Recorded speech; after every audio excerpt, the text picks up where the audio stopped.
बिस्मिल्लाहिर्रहमानिर्रहीम अस्सलाम वालेकुम।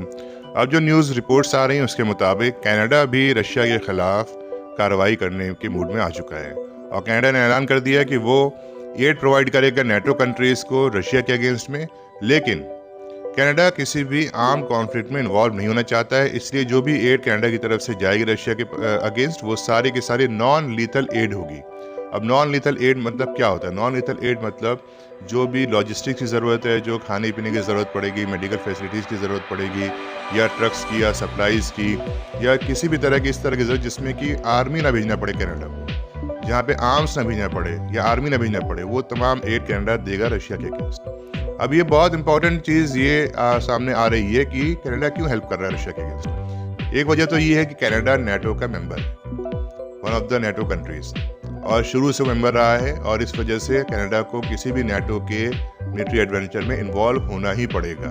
लेकिन क्योंकि बहुत सारे कंट्रीज़ नेटो में हैं, और जब नेटो कोई कार्रवाई दुनिया में करता है किसी कंट्री के अगेंस्ट, तो उनके साथ बहुत सारे नॉन नेटो एलाइज भी शामिल हो जाते हैं, और वो सब मिलके फिर डिसाइड करते हैं कि हमें कौन सा किसको क्या रोल प्ले करना है। तो कुछ कंट्रीज़ जो प्रोमिनेंट हैं इसके अंदर, नेटो अलायंस के अंदर, इनकी अच्छी मिलिट्री है, अच्छी डिफेंस है, अच्छा बजट है, तो वो सब तो मिलिट्रीज भेजते हैं अपनी, जाहिर सी बात है उनका इन्फ्लुएंस ज़्यादा है नेटो के अंदर। लेकिन बहुत सारे कंट्रीज ऐसे हैं जिनकी बहुत ज़्यादा डिफेंस कैपेबिलिटीज़ बहुत हाई नहीं है, या फिर वो मिलिट्रली इन्वॉल्व नहीं होना चाहते किसी कॉन्फ्लिक्ट के अंदर, तो वो भी अपने कुछ ना कुछ पर्सनल कुछ ना कुछ एड देते हैं, सपोर्ट देते हैं, लेकिन फिर वो उसका नेचर बदल देते हैं।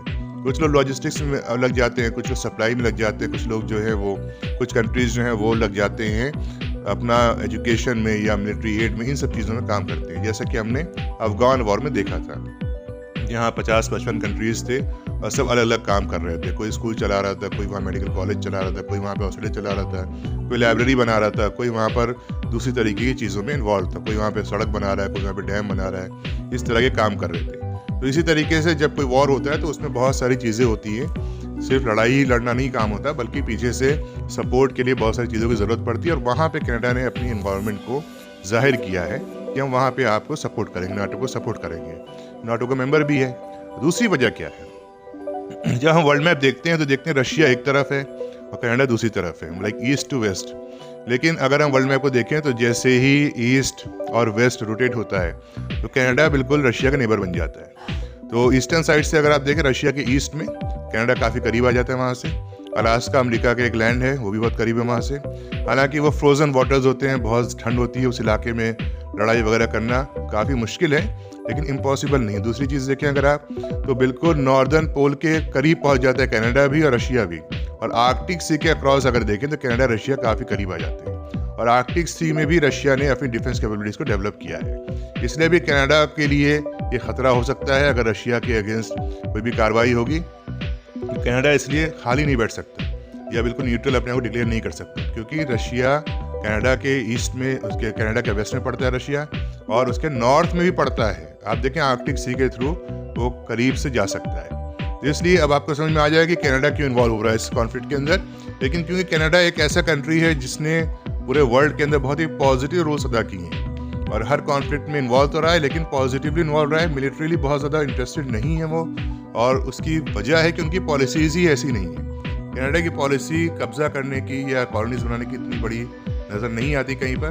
वो तो लोगों को इनवाइट करते हैं, वो स्किल्ड इमिग्रेंट्स को अपने कंट्री में इनवाइट कर रहे हैं पूरे वर्ल्ड से, ताकि अपनी कंट्री को डेवलप कर सकें। कनाडा का एरिया बहुत ज़्यादा है, 1,08,000 स्क्वायर किलोमीटर का एरिया है,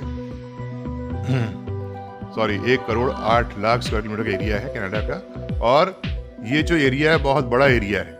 ये सेकेंड लार्जेस्ट कंट्री है पूरे वर्ल्ड का आफ्टर रशिया, जिसका एरिया 1,80,00,000 स्क्वायर किलोमीटर है।